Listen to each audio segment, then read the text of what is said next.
देश के आज़ाद होने से अब तक समाज में काफ़ी चेंज आया है। अब महिलाओं के जीवन में काफ़ी बदलाव तो आया है, लेकिन उसके साथ साथ काफ़ी विकृतियों ने भी जन्म लिया है। माता पिता अपने बच्चों को, चाहे वो बेटा हो या बेटी, एक जैसा ही प्यार करते हैं, लेकिन जब उनकी वसीयत की बात आती है तो अगर बेटी अपने पिता की प्रॉपर्टी में से अधिकार मांगने की बात करती है तो भाई उसका दुश्मन हो जाता है। ये प्रवृत्ति आज की नहीं, ये काफ़ी पुरानी है। Succession act, Hindu succession act जो 2005 में आया, उससे पहले बेटियों को पिता की प्रॉपर्टी में से कोई अधिकार नहीं था। तो वो प्रवृत्ति अभी तक कईयों के मन में चली आ रही है। कई तरह के केसेस जिसमें महिलाओं की स्थिति को समझने के बाद कॉन्स्टिट्यूशन में एक्ट अमेंड किया गया, जो था हिंदू सक्सेशन एक्ट 1956, जिसमें पिता की वसीयत में बेटी का बेटों के बराबर हक बताया गया। लेकिन इसके बावजूद कई लोग ऐसे भी हैं जो लॉ को एक खिलौना समझते हैं और क्या करते हैं कि अगर पता है कि जो पिता है वो बूढ़ा हो गया है और वो वसीयत की बात कर रहे हैं, तो वो अपनी माता और अपनी अगर कोई अनमैरिड बहन है उसको बिना बताए ही पिता की वसीयत को अपने नाम करवा लेते हैं। और चाहे उनकी माता सीवियर बीमार हो या बहन अनमैरिड हो या सीवियर बीमार हो, वो उस बात को निगलेक्ट कर देते हैं इस लालच के कारण कि प्रॉपर्टी उनको मिलनी चाहिए हर हाल में, चाहे जो भी हो। ऐसी प्रवृत्ति कोई आज की नहीं है, ये संस्कार जो हैं ये पुराने हैं, क्योंकि 1956 से पहले जो लड़कियां थी, जो बेटियां थी, उनको या महिलाएं, उनको जो पैतृक संपत्ति थी उसमें कोई भी, चाहे वो डॉटर हो या डॉटर की आगे डॉटर हो, किसी भी महिला को कोई भी राइट नहीं था प्रॉपर्टी में कि वो पैतृक संपत्ति की हकदार बन सके। तो आज का हमारा जो एक्ट है वो है हिंदू सक्सेशन एक्ट 1956, जिसमें ये बताया गया है कि अगर कोई पर्सन जिसके पास प्रॉपर्टी है, चाहे वो सेल्फ रिक्वायर्ड है या इंसेस्ट्रल प्रॉपर्टी है, जो पैतृक संपत्ति है, वो अगर बिना बिल किए हुए उसकी डेथ हो जाती है तो उस प्रॉपर्टी का क्या होगा। तो चलिए जानते हैं इसके बारे में। साथ में ये भी जानना ज़रूरी है कि इस एक्ट के अंदर जो लोग आते हैं उसमें हिंदू हैं, बुद्धिस्ट हैं, जैन हैं और सिख भी हैं। और ये जो सभी कैटेगरीज बताई हैं, इनके बच्चे जो लेजिटमेट हैं या इलेजिटमेट हैं या हम कह सकते हैं कि अगर गोद लिए हुए बच्चे हैं, तो इन सभी को चाहे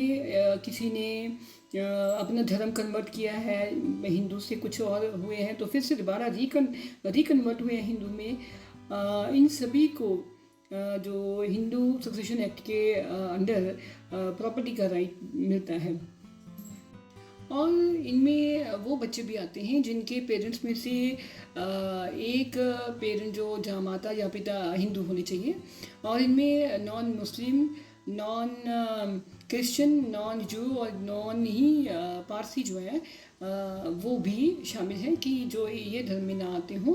वो सभी हिंदू सक्सेशन एक्ट के अंदर प्रॉपर्टी के लिए क्लेम कर सकते हैं। इसमें वो प्रॉपर्टी जो हिंदू सक्सेशन एक्ट 1925 के अंदर आती है, वो प्रॉपर्टी इस सेक्शन के अंदर, इस एक्ट के अंदर लागू नहीं होती है। अब हम बताएंगे कि प्रॉपर्टी एक जनरेशन से दूसरी जनरेशन में कैसे डिवॉल्व होती है। किसी भी पेरेंट, किसी भी जो घर का मुखिया है जो जॉइंट फैमिली में, उसकी प्रॉपर्टी एक जनरेशन से दूसरी जनरेशन में कैसे जाती है, इसके दो तरीके हैं। एक तो प्रॉपर्टी जो है वो एंसेस्ट्रल हो और दूसरी जो प्रॉपर्टी है वो सेल्फ एक्वायर्ड हो। अब जो एंसेस्ट्रल प्रॉपर्टी है वो पहले 2005 से, क्योंकि ये जो सेक्शन है हिंदू सक्सेशन एक्ट, ये 9 सितंबर 2005 में लागू हुआ, तो उससे पहले जो बेटियां थी, चाहे वो डॉटर थी या डॉटर की डॉटर थी या ग्रैंड डॉटर थी, उनको ये इसका राइट नहीं था। लेकिन 2005 के बाद उनको भी ये राइट मिला। तो इसके 4 दावेदार थे, एक थे फादर, सन, ग्रैंड सन और ग्रैंड ग्रैंड सन। तो इसी तरह से 2005 में जो हिंदू सक्सेशन एक्ट है उसके अंदर जो एंसेस्ट्रल प्रॉपर्टी है वो बेटी उसकी जो ग्रैंड डॉटर है और ग्रैंड ग्रैंड डॉटर को भी इसका अधिकार मिला है। चाहे ये एक्ट 2005 में लागू हुआ, लेकिन इसका इफ़ेक्ट जो है जो 2005 के पहले केसेस हैं उनमें भी लागू किया गया। और इसको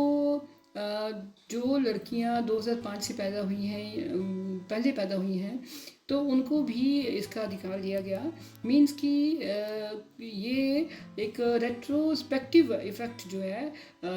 लाया गया इस एक्ट के अमेंडमेंट के बाद। इट मीन्स कि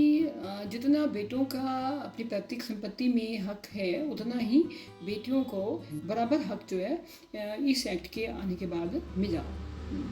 चूँकि ये एक्ट 9 सितंबर 2005 में लागू हुआ, तो क्या अगर कोई भी फादर जो प्रॉपर्टी का जिसने प्रॉपर्टी की वसीयत करनी है या जिसके पास प्रॉपर्टी है जो अपने बच्चों को देने वाला है, अगर वो किसी कारणवश उसकी डेथ हो जाती है, तो क्या जो बेटी है वो उसको राइट है कि वो उस प्रॉपर्टी के लिए क्लेम कर सके। तो उस लड़की को जन्म से ही को-पार्टनर माना जाएगा अगर उसके फादर बिना विल किए हुए किसी कारण उनकी डेथ हो जाती है। तो ये जो केस है ये हमें इस केस में सामने आया, जो केस था जिसमें ऑनरेबल सुप्रीम कोर्ट ने कहा कि बेटी को चाहे उसके पिता एक्सपायर हो गए हैं, अगर उनको प्रॉपर्टी में एंसेस्ट्रल प्रॉपर्टी में हक मिलना है तो वो उसको बाय बर्थ ही मिलना है। जब से वो जन्म हुआ है वो बाय बर्थ ही उस प्रॉपर्टी की हकदार है। तो ये केस था वनीता शर्मा वर्सेस राकेश शर्मा, 2020 का ये केस था, जिसमें ये बताया गया था सुप्रीम कोर्ट द्वारा कि अगर किसी कारणवश बिना वसीयत किए हुए ही फादर एक्सपायर हो जाते हैं तो जो प्रॉपर्टी जो है वो बराबर बेटी में भी बांटी जाएगी। अब दूसरी प्रॉपर्टी आती है self acquired property. Self acquired property means कि जो पर्सन जिसकी प्रॉपर्टी है वो उसने खुद अर्जित की है, खुद अपनी कमाई से बनाई है, और वो प्रॉपर्टी अगर वो बिना बिल किए हुए वो पर्सन एक्सपायर हो जाता है, मर जाता है या उसकी डेथ हो जाती है, तो क्या फिर भी जो प्रॉपर्टी है वो बेटी को मिलेगी या नहीं। तो यहाँ पे ये कहना चाहेंगे कि जो सेल्फ एक्वायर्ड प्रॉपर्टी है वो उस पर्सन की पर्सनल मालिकाना हक है, वो उसकी इच्छा है, वो चाहे अपने किसी फैमिली मेम्बर को दे या किसी रिलेटिव को या किसी फ्रेंड को या किसी भी संस्था को दे सकता है, गवर्नमेंट को दे सकता है। ये उसकी अपनी खुद की इच्छा है कि वो जिसको देना चाहे। तो अब अगर कोई हिंदू अपनी जो सेल्फ एक्वायर्ड प्रॉपर्टी है उसको बिना बिल किए हुए किसी कारणवश उसकी डेथ हो जाती है, तो वो उसकी जो प्रॉपर्टी है उसकी किसको उसका अधिकार मिलेगा, इसके बारे में एक बड़ा ही फेमस केस था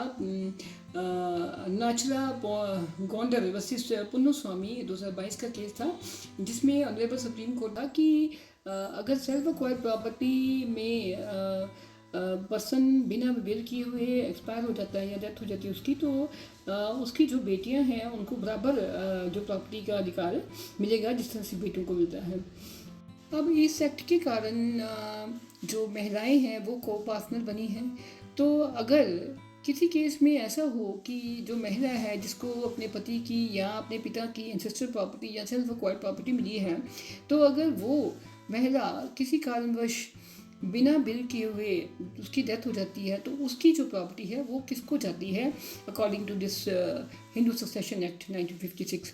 तो यहाँ ये कहना चाहेंगे कि अगर उस महिला को वो प्रॉपर्टी उसके पिता के द्वारा मिली है, तो ये प्रॉपर्टी जो है उसके पिता के जो हेयर्स हैं या उसके जो रिलेटिव्स हैं उनको मिलती है, चाहे वो बेटा भाई जो भी उनका हो उनको मिलती है। और अगर पति की तरफ से ये प्रॉपर्टी उस महिला को मिली है तो उसके मरने के बाद वो प्रॉपर्टी जो है पति के जो हेयर्स हैं उनको चली जाती है वापस। ये जो केस है ये भी अरुणाचला गौंडर वर्सेस पुन्नू स्वामी के केस में ही सामने आया कि इसमें भी ऑनरेबल सुप्रीम कोर्ट ने यही कहा कि अगर कोई महिला कि जिसको पैतृक संपत्ति मिली है वो को पार्टनर है और बिना वसीयत किए हुए उसकी डेथ हो जाती है तो वो जो प्रॉपर्टी है अगर पति की तरफ से मिली है तो पति के हेयर्स को चली जाती है, और अगर पिता की तरफ से उस महिला को मिली है तो वो वापस उसके पिता के जो हेयर्स हैं उसके जो भी रिश्तेदार हैं उनको वापस चली जाती है। अब जनरल सक्सेशन रूल्स क्या हैं जो सेक्शन 16 में बताए गए हैं सक्सेशन एक्ट के 1956 में, जिसमें अगर कोई महिला बिना वसीयत किए हुए उसकी जो पैतृक संपत्ति है वो किसको चली जाती है, अगर वो वसीयत करके नहीं जाती, किसी कारणवश उसकी डेथ हो जाती है, तो सबसे पहले जो फर्स्ट नंबर पे जो हेयर्स हैं वो हैं उस लेडी के बेटा या बेटी या बेटे या बेटियाँ और उसके जो हस्बैंड हैं।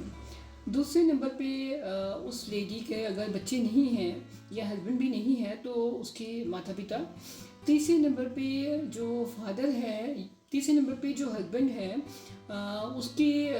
जो हेयर्स हैं वारिस हैं। चौथे नंबर पे उसके जो फादर के हेयर्स हैं उसके वारिस हैं जो, और पाँचवें नंबर पे जो माता के वारिस हैं, माता के हेयर्स हैं। अगर पिछली कैटेगरी में कोई भी जो वारिस नहीं है तो लास्ट वाली जो हेयर्स हैं उनको वारिस को चली जाएगी ये प्रॉपर्टी। तो इससे एक फीमेल अगर वसीयत करे बिना ही एक्सपायर हो जाती किसी कारणवश तो वो इसकी प्रॉपर्टी को इससे से डिवॉल्व इस एक्ट के अकॉर्डिंग किया गया है। और बात है कि अगर किसी महिला के बॉम्ब में पेट में अगर कोई बच्चा है और वो किसी प्रॉब्लम के कारण मर जाती है तो बच्चा जब पैदा होता है तो उसको भी प्रॉपर्टी राइट पूरा मिलता है, चाहे वो बेटा हो या बेटी हो।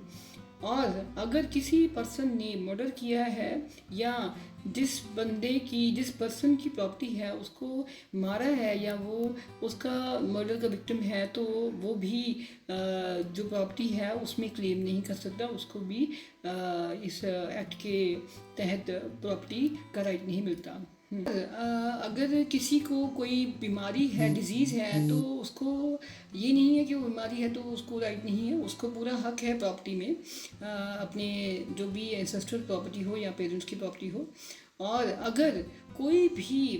प्रॉपर्टी का मालिक, कोई भी प्रॉपर्टी का वारिस नहीं है, जिंदा नहीं है, तो ये सारी प्रॉपर्टी जो है गवर्नमेंट को चली जाएगी according to provision of this act. तो ये सारे थे हिंदू सक्सेशन एक्ट के लॉ के अकॉर्डिंग किस तरह से जो प्रॉपर्टी है वो डिसॉल्व होती है उसके रिलेटिव्स में या फैमिली में या बच्चों को। तो यहाँ पे ये बात तो मान सकते हैं कि प्रॉपर्टी कानून के तहत किस तरह से डिसॉल्व होती है, लेकिन अगर गवर्नमेंट ने या कॉन्स्टिट्यूशन ने हमें या औरतों को, महिलाओं को ये हक दिया है उनकी परिस्थिति को देख के, तो यहाँ तक